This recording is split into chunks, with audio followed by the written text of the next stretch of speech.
Hello tout le monde, on se retrouve ce coup-ci pour une vidéo explicative du Rubik's Cube Pyraminx, un Rubik's Cube en forme de pyramide, comme vous pouvez le constater. Au même titre que le Rubik's Cube 2x2, c'est un petit cube vraiment très simple à faire, mais qu'il est toujours bon d'avoir dans votre collection.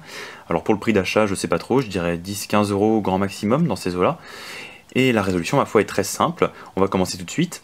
Première étape, vous allez devoir établir quelle couleur associée à quelle face.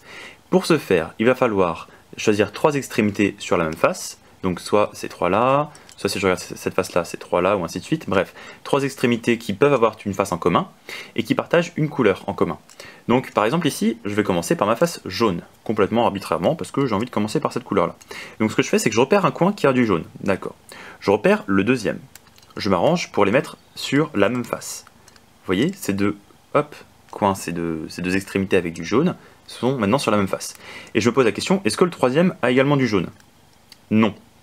Donc ça veut dire que le jaune ne peut pas être sur cette partie-là. Parce que vous voyez là, peu importe comment je le tourne, jamais j'aurai du jaune. Donc si le jaune n'est pas là, vu qu'il n'y a que 4 extrémités dans un triangle, dans une pyramide, pardon, c'est-à-dire que le jaune est à l'autre bout, est ici. Et ça veut donc dire que ces trois extrémités partageant la couleur jaune, cette face-là sera la jaune. Il ne me reste en fait qu'à faire pivoter les extrémités, comme ceci, pour avoir du jaune partout sur ma face. Voilà, ça c'est la première étape, et ça va vous donner ensuite l'orientation pour votre première couronne, pour ceux qui connaissent le 3x3. Vous voyez qu'ici, je vais avoir, ayant du vert et du vert à chaque bout, je vais avoir une couronne verte. Alors ici j'ai une pièce qui est déjà bien placée, bon c'est un coup de chance. Là je vais avoir une couronne bleue, ayant du bleu et du bleu à chaque extrémité. Et là, une couronne rouge, qui est presque entièrement constituée. On se retrouve tout de suite après. Les temps pour moi de m'organiser. Donc, une fois que vous avez vos trois extrémités, qui sont bien orientées du même côté, vous allez placer les pièces centrales.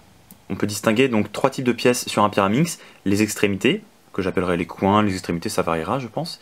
Les arêtes, voilà, qui sont vraiment au milieu de face, et les milieux, les faces internes en fait, les pièces internes, celles-ci, qui sont juste en dessous des extrémités. La prochaine étape donc va être, une fois que vous avez placé vos extrémités, de placer les pièces internes. Pour ça c'est vraiment bête comme chou, vous allez prendre un coin qui n'a pas d'arête en dessous, celui-ci admettons, et le tourner jusqu'à ce qu'il rencontre une pièce de la même couleur, et ensuite vous le ramenez sur la même face. Voilà. Alors peut-être qu'effectivement j'ai cassé cette pièce là, mais je m'en fiche, on s'en préoccupera plus tard. Pour l'instant l'étape c'est de placer les pièces centrales. Donc je fais le même raisonnement avec ce coin là, je le fais tourner jusqu'à ce qu'il rencontre une pièce de la même couleur, ici en l'occurrence, et ensuite je les fais tourner tous les deux, pour les mettre sur la même face. Et vous voyez que j'ai mes extrémités et mes pièces centrales. Il ne me reste plus qu'à placer mes arêtes, ce qui complétera ma première couronne. Alors vous voyez qu'ici, on pourrait avoir l'impression que j'ai ma première couronne de compléter, mais c'est faux, parce que ce n'est pas la bonne pièce. Alors, je vous retrouve tout de suite après un autre cut. Alors, la méthode pour placer les arêtes est vraiment très instinctive. Pour tout vous dire, j'ai pas eu besoin de regarder sur internet ou quoi que ce soit, c'est vrai que c'est ce que je fais pour la plupart de mes cubes, mais pour celui-ci, je n'en ai pas eu besoin. Tout simplement. Donc, vous allez devoir choisir une arête ayant du jaune. Moi j'ai pris celle-ci parce que ça m'arrange bien. Vous regardez quelle est la deuxième couleur. Ici c'est un jaune-rouge. Je vais donc la placer. Là vous voyez que ça prépare ma face rouge. Donc ma face rouge sera ici en toute logique.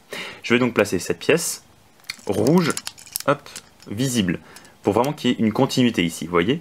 Alors ici c'est du jaune mais ne vous préoccupez pas de ça. Pour l'instant vous avez une arête donc rouge-jaune qui est censée aller ici. On est d'accord. Rouge-jaune.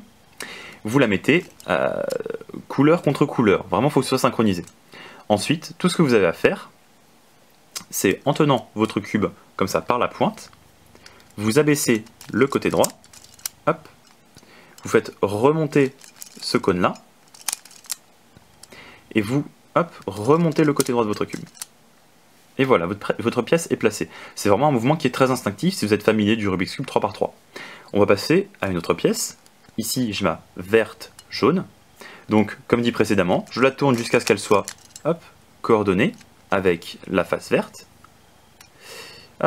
Vers ici, mon jaune, donc cette pièce doit aller ici. Même mouvement, en tenant mon cube comme ceci, pour empêcher la rotation de ces deux rangées-là. J'abaisse le côté droit. Je monte, ce cône, pour mettre ma pièce à la bonne place. Et ensuite je fais, remonter le côté droit. Et ma pièce est à la bonne place. Il ne m'en reste plus qu'une, que je cherche, elle est ici. La jaune-bleu. Donc, je la fais tourner. Pas tourner ça. Je la fais tourner, jusqu'à ce qu'elle soit ici.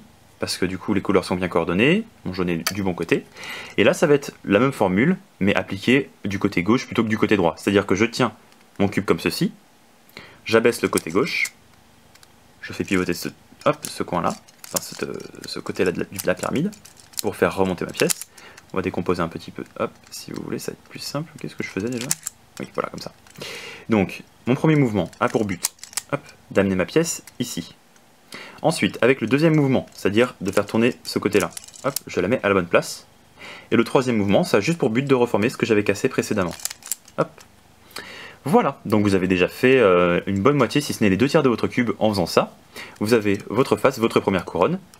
On va maintenant se préoccuper des dernières pièces.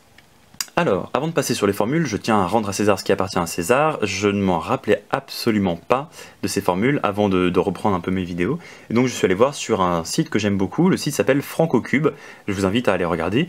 Vous trouverez là-bas beaucoup de formules qui vous aideront sur la plupart des cubes, on va dire les plus connus. C'est vraiment un assez bon site, il est bien fait, même si certaines explications laissent parfois à désirer, mais j'y reviendrai. C'est vraiment en tout cas un bon travail qui est fait dessus, et les formules que je vais vous apprendre sont tirées de ce site et de la section Pyramix. Je n'ai rien inventé du tout. Autant la partie d'avant, c'était vraiment moi qui m'étais débrouillé pour trouver ça, mais c'est vraiment très intuitif. Autant là, vraiment, je rends à César ce qui appartient à César, les formules sont tirées du site. Alors, première étape, ça va être de vérifier si les arêtes sont aux bons emplacements. Donc pour ce faire, hop, vous voyez qu'ici, vos pièces centrales, en fait, j'ai oublié de le mentionner, mais vos pièces centrales seront obligatoirement bien positionnées en fait, parce qu'il n'y a pas moyen qu'elles soient mal positionnées. Parce qu'admettons qu'elles soient comme ceci, vous pourrez vous dire oui, elles sont pas bien mises. Enfin, la pièce, les coins, vous pouvez les tourner sans aucune incidence sur le reste du cube. Appelons ça un cube. Du coup, celles-ci, les pièces centrales, sont toujours forcément bien positionnées.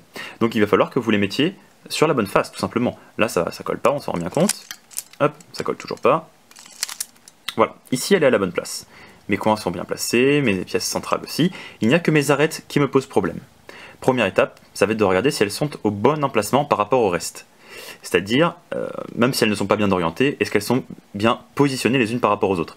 Donc pour ce faire, j'en prends une au hasard, et vous allez tout de suite vous rendre compte que ça ne peut pas coller. Oups, la sonnette. Alors, vous voyez, j'en ai mis une au bon emplacement. Alors ça c'est les mêmes couleurs, les luminosités sont pas flagrantes, et ça c'est les mêmes couleurs également. Donc elles sont toutes les trois bien positionnées, seulement les pièces centrales ne collent pas. Il faut qu'elles soient et au bon emplacement, même si elles ne sont pas bien orientées, et que les pièces centrales collent. Donc pour ça, une méthode très simple, vous voyez donc là mes pièces centrales sont bien mises, mais les pièces non. On va les faire tourner dans le sens des aiguilles d'une montre, tout simplement. C'est quelque chose qui est assez récurrent dans les Rubik's Cube.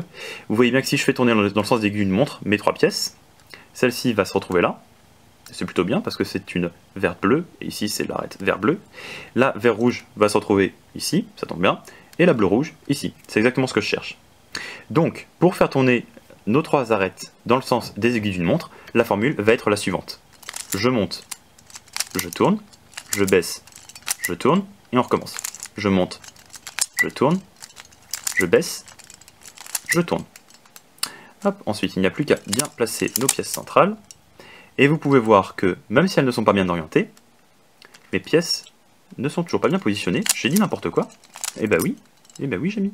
Et donc tout simplement, on va recommencer la formule encore une fois, parce que je suis un peu idiot. Oups.